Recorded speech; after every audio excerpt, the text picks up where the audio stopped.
आ रही है या ना नहीं आ रही है, इस पर हमें थोड़ी सी चर्चा करनी है। मैं ये प्रश्न उपस्थापित करना चाहता हूं कि हम वर्तमान स्थिति में मनुष्य के रूप में यहाँ क्यों हैं, और मनुष्यों में आज जैसी हमारी स्थिति है, गरीबी की, अमीरी की, शिक्षित पुरुष की, अशिक्षित पुरुष की, अथवा पुरुष की या महिला की, जो भी हमारी दशा है वो दशा क्यों है, उसके पीछे कारण क्या है। यदि हम उन कारणों के बारे में थोड़ा विचार करेंगे तो हमें ये पता पड़ेगा कि हम कौन हैं, हमारा कर्तव्य क्या है। भारतीय दर्शन शास्त्र परंपरा हो, भारतीय पौराणिक वाङ्मय हो, अथवा भारतीय संस्कृति का सारा उपदेश हो, सारा है दुख ना हो सुख हो। भूख लगती है तो दुख होता है, और जब भोजन मिल जाता है तो दुख मिट जाता है। अब हमें ये सोचना है कि जो दुख का निवारण करके हम अपने को सुखी समझने लगते हैं, अपने को समझते हैं कि सुख हमने पा लिया, परंतु यह जो हमने सपना देखा वह स्थायी नहीं है, वो टिकता नहीं है। हमें थोड़े समय में ये प्रतीति हो जाती है कि भोजन से भूख मिटती तो है परंतु दुख नहीं मिटता। भोजन भूख मिटाने वाला माना जाता है, परंतु भूख के कारण जो वेदना हमें हो रही थी, उस वेदना में भोजन से थोड़ी कमी आई है, परंतु वह भोजन भूख मिटाने वाला नहीं है। भूख तो हमारी भावनाओं से मिटती है। हमारी जो वेदना है वो वेदना उस संवेदन से समाप्त होती है जिस संवेदन में सत्य का साक्षात्कार होता है।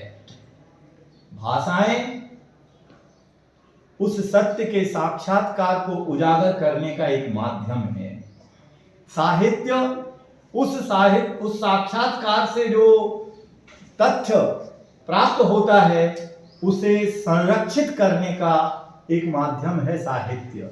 और साहित्य में जो होता है, लोक जीवन में अथवा मनुष्यों के जीवन में जो होता है, उसे संस्कृतियां और समाज के जो मूल्य हैं वो उसे चलाते रहते हैं। उनमें विकास भी होता है, उनमें ह्रास भी होता है, और ये क्रमशः चलता रहता है।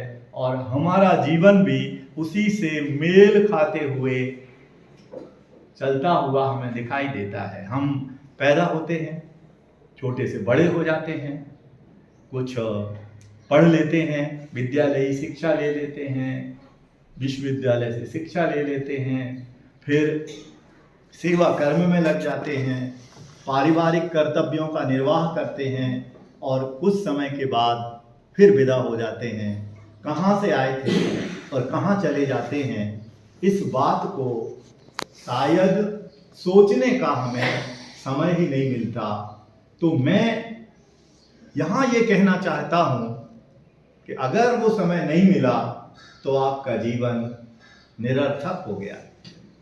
अब अगर सोचने का समय आपको मिल गया तो फिर आपकी सहायता कौन करेगा? समाज के मूल्य करेंगे, सांस्कृतिक विरासत जो आपको मिली हुई है, या जो इतिहास आपने सीख रखा है, वो आपकी हिफाजत करेगा, आपको उस साक्षात्कार तक लेके जाएगा जिस साक्षात्कार से दुख मिटता है और सुख की अनुभूति होती है। वो साक्षात्कार है आत्म साक्षात्कार। और आत्म साक्षात्कार में इसलिए कहता हूं कि सत्य का बोध केवल और केवल अगर हमें हो सकता है तो वो अपने आत्म साक्षात्कार से हो सकता है, और कोई दूसरा उपाय नहीं है। क्योंकि हमारी बुद्धि बहुत अल्प है, हमारी बुद्धि में वो पैनापन नहीं है, और हमारी बुद्धि की जो प्रकृति है उसमें वो सामर्थ्य नहीं है कि वो दूसरी वस्तुओं का सटीक मूल्यांकन कर सके। दर्शन शास्त्र की दिशा में अगर हम थोड़ा विचार करें तो हमारे, और वो घटना ये है कि हम लोग एक गांव में रहते थे, बराइठा है सागर डिस्ट्रिक्ट में, वहाँ हम लोग रहते थे। हमारा पिताजी ग्राम सेवक थे उस समय, तो जो क्वार्टर में रहते थे, गाय पाल रखी थी और बछड़ा था, वो 1-1.5 महीने का था। वो बछड़ा घूमते घूमते थोड़ा आगे चला गया होगा और उसे गुहेरे ने काट खाया, वो मर गया। अब मर गया तो किसी ने आके कहा कि बाबूजी आपका बछड़ा तो वहाँ पड़ा है, जाके देखा तो मर गया। अब उस बछड़े को ला तो नहीं सकते थे। अब गाय 4 बजे करीब जंगल से आ जाती थी, वो चरवाहा लेके आता था, गाय बांध दी जाती थी। हर दिन का ये काम था। 5-5:30 बजे तक उसका दूध निकाल लिया जाता था। जब दूध निकाला जाता था तो बछड़ा गाय को मिलता था और दूध निकालने के पहले उसके बेटे को दूध भी मिलता था। पर अब आज जब वो गाय अपने घर आती है, उसे अपना बेटा दिखाई नहीं देता। वो इंतजार में रहती है कि यही कहीं होगा, आ जाएगा। और अब तो दूध निकालने का भी समय आ गया, अब तो बछड़ा सामने नहीं है, अब तो दूध भी नहीं निकाला जा रहा है, वो मेरा बेटा कहाँ गया। अब वो चिंता से ग्रस्त हो जाती है, वो रभाती है, खूंटा उखाड़ने की कोशिश करती है कि अब मैं अपने बेटे को ढूंढ करके लाऊंगी। और ये सारा काम चलता है। कुछ समय में एक जन आते हैं और वो कहते हैं बाबूजी ऐसा करो, गाय को छोड़ दो और आप उस तरफ चले जाओ जहां वो बछड़ा पड़ा हुआ है। उस तरफ जाते हैं, वो गाय जाती है, करीब मेरे ख्याल से आधा फल्लांग की दूरी पर वो बछड़ा मरा पड़ा था। और जब वो 50-60 कदम दूर से बछड़े को देखती है और दौड़ करके जाती है, खुश होकर के जाती है कि मेरा बेटा तो मिल गया। और वहां जाकर के जैसे ही वो उसको प्यार करने के लिए अपना सिर झुकाती है, मुंह लगाती है और जान जाती है कि बेटा तो गया। तो कौन गया? कौन था बेटा? वो जो दिखने वाला शरीर था बछड़े का, वो उसका बेटा था, जिसके लिए वो प्रतीक्षा कर रही थी, अपना दूध पिलाना चाह रही थी। वो किसे पिलाना चाह रही थी? दूध शरीर को, या शरीर में रहने वाला जो एक चेतन तत्व था जिसे हम जीव कहते हैं, जिसे हम आत्मा कहते हैं, वह मूल तत्व है, सबके पास है। वो ही संवेदनाओं से जुड़ा हुआ है। जिसके पास संवेदनाएं हैं वो जीव तत्व है। और ये शरीर उन संवेदनाओं को पहुंचाने वाला एक माध्यम मात्र है। आप लोग तो सब मॉडर्न एजुकेशन से जुड़े हुए हैं, शरीर के बारे में भी बहुत कुछ जानते होंगे। जो शरीर को चलाने के लिए जिन टूल्स की हमें ज़रूरत होती है, इंजीनियरिंग वगैरह की, उनको भी आप जानते होंगे। मैंने मेटाफिजिक्स तो फिलॉसफी का विषय है, और आप तो फिजिक्स का, केमिस्ट्री का अथवा और दूसरे तत्वों का भी चिंतन मनन करते होंगे। मेरा उन विधाओं से ज़्यादा संपर्क नहीं है, परंतु आपके शरीर में जितनी कोशिकाएं हैं, क्या आप उन कोशिकाओं का प्रामाणिक अध्ययन कर पाए हैं या कर पाएंगे कभी? एक कोशिका में कितने न्यूरॉन्स हैं? अगर हम साइंटिस्ट पर भरोसा करें, उनकी बात को माने, तो वो कहते हैं कि करीब 8 अरब न्यूरॉन्स एक कोशिका में होते हैं। 8 अरब तो पूरे देश की पॉपुलेशन है। एक शरीर आपका इतनी जटिल संरचना को लिए हुए है कि उस जटिल संरचना को समझने के लिए कई जिंदगियां सैकड़ों वर्षों से लग गई और लगती चली जाएंगी, परंतु उसे समझना संभव नहीं हो पाएगा। तो समझने का जो मूल भाव है वो शरीर के पास नहीं है, वो चेतन जीव के पास है। वो जीव समझ सकता है, और जीव कब समझ सकता है?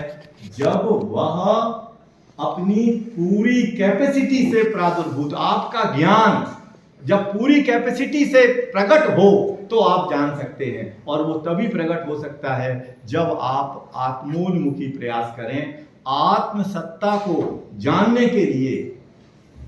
मैं ये कहना चाहता हूं संक्षेप में कि जो भौतिक सत्ताएं हैं उन भौतिक सत्ताओं को हम सैकड़ों क्या हजारों वर्षों तक जानने की कोशिश करते रहेंगे, उन्हें जान नहीं पाएंगे, उस सत्य का साक्षात्कार कर नहीं पाएंगे। थोड़े सत्यों को समझेंगे, उनका जितना हम अपने जीवन में उपयोग कर सकते हैं उतना करेंगे, और आज हम कर भी रहे हैं।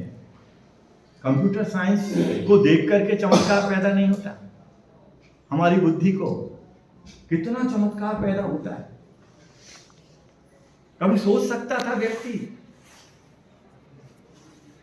किताब छापनी है तो कितनी मेहनत होती थी, कितना श्रम होता था, और अब छापने में उतना श्रम नहीं होता और प्रिंटिंग अच्छी हो रही है। कंप्यूटर साइंस भी, जिसे हम पौद्गलिक सत्ता कहते हैं, स्कंधों का परिणमन कहते हैं, परमाणु से स्कंध बनते हैं और स्कंध से ये सारी सृष्टि हमारी चलती है। चेतन का संयोग जब परमाणु पौद्गलिक स्कंध माने शरीर आदि से होता है, और शरीर का संचालन, शरीर का जीवन माने मनुष्य का जीवन उन्हीं भौतिक पदार्थों से चलता है और भौतिक प्रक्रियाओं से चलता है। ये क्रम चलता है। इन सब के बीच में रहकर यदि हम अपनी बुद्धि को